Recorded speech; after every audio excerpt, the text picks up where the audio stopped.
وآتينا موسى الكتاب وجعلناه هدى لبني إسرائيل ألا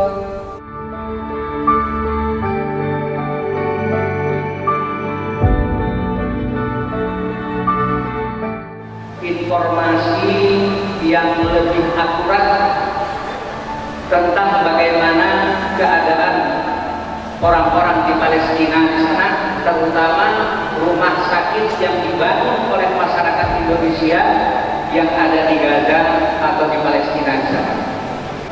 Ke masjid kita ini alhamdulillah ya, mungkin ini rahmat dari Allah karena kita melakukan kegiatan bela Palestina, sehingga untuk di Kabupaten Sabah titik yang didatangi beliau ini di Masjid At-Taqwa Pemakan. Alhamdulillah, sehingga apa yang doa kita yang tentang Palestina, Gaza itu akan secara langsung mudah-mudahan nanti akan beliau ceritakan bagaimana kondisi Palestina Gaza khususnya, bagaimana kondisi rumah sakit Indonesia yang dibangun oleh masyarakat Indonesia ya. Bukan pemerintah Indonesia, tetapi masyarakat Indonesia yang bergotong royong berkendara membangun masjid untuk kemanusiaan di Palestina di Gaza. Allahu Akbar. Allahu Akbar.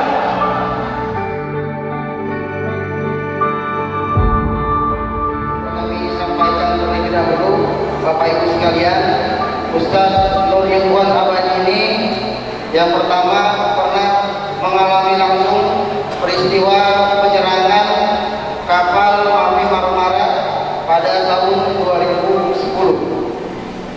Yang selanjutnya, yang satu Ridwan Abadi pun dipercaya sebagai State Manager pembangunan rumah sakit Indonesia di Gaza dari tahun 2010 sampai dengan tahun 2015. Dan yang ketiga yaitu beliau pun masih dipercaya sebagai State Manager pembangunan rumah sakit Indonesia di Rakhine, Myanmar untuk Muslim Rohingya pada tahun 2017 sampai tahun 2019. Kita doakan semoga Ustaz Ridwan Abadi senantiasa dikuatkan dan diberikan kesehatan oleh Allah Subhanahu wa taala. Kepada Ustaz Ridwan Abadi, waktu dan tempat kami persilahkan. Sudah kosong, sudah kunci semua. Yang berada di front terdepannya di rumah sakit. Maka mereka kejar betul rumah sakit Indonesia ini untuk segera dikosongkan. Ya. Dan ya alhamdulillah rumah sakit kita jadi benteng terdepan. Makanya saat ini pemerintah Palestina di Gaza sedang menggalakkan menyerukan kepada dunia Islam untuk membangun hal serupa seperti Indonesia di dekat-dekat perbatasan. Mungkin ada sekolah Aljazair, ada rumah sakit Malaysia, ada rumah sakit apa lagi, karena ketika mereka menyerang rumah sakit atas nama sebuah bangsa, artinya mereka menyerang sebuah bangsa tersebut dan bangsa itu akan melakukan perlawanan. Yang pertama yaitu Bapak Osama. Ya, silakan Pak. Diri. Allah. Yang selanjutnya yaitu Bapak Zain. Nah, ini Allah. Nah, ini Pak Zain ini yang anaknya pun masih berada di sana. Dan alhamdulillah istrinya pun ada di belakang. Gimana Ibu? Ibunya berdiri. Ini berdiri Bu. Ini adalah ibunya Bang Reza yang berada di rumah sakit Indonesia. Dan ada Ustaz Abdullah. Ini abangnya. Ini. Beliau ini merupakan salah satu guru tahfiz Quran di Pondok Pesantren Al-Fatah Singkawang. Yang selanjutnya yaitu Bapak Jamhari.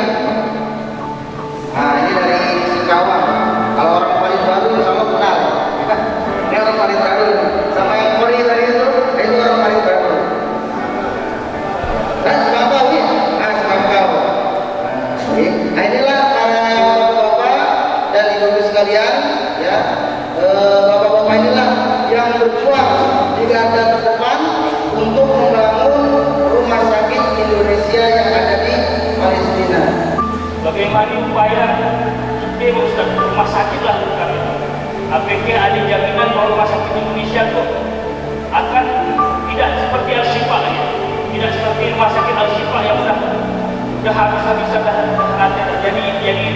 jadi pemakaman dah sekarang.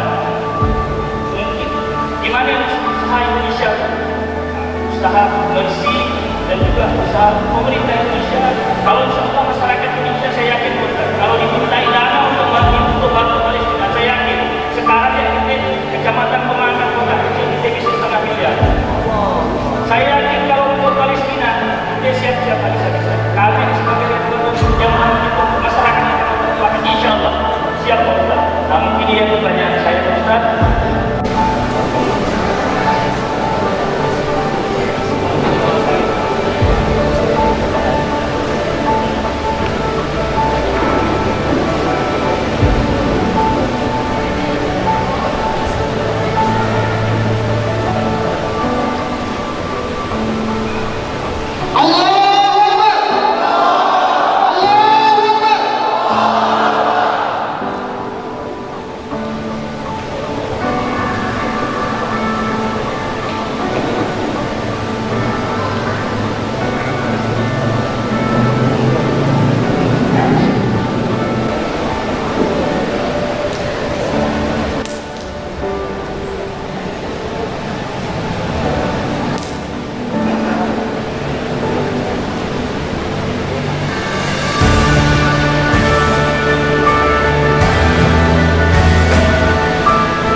وانصرهم على اليهود ومن عاونهم من الكفار والمنافقين يا حي يا قيوم يا ارحم الراحمين اللهم اهدنا لنا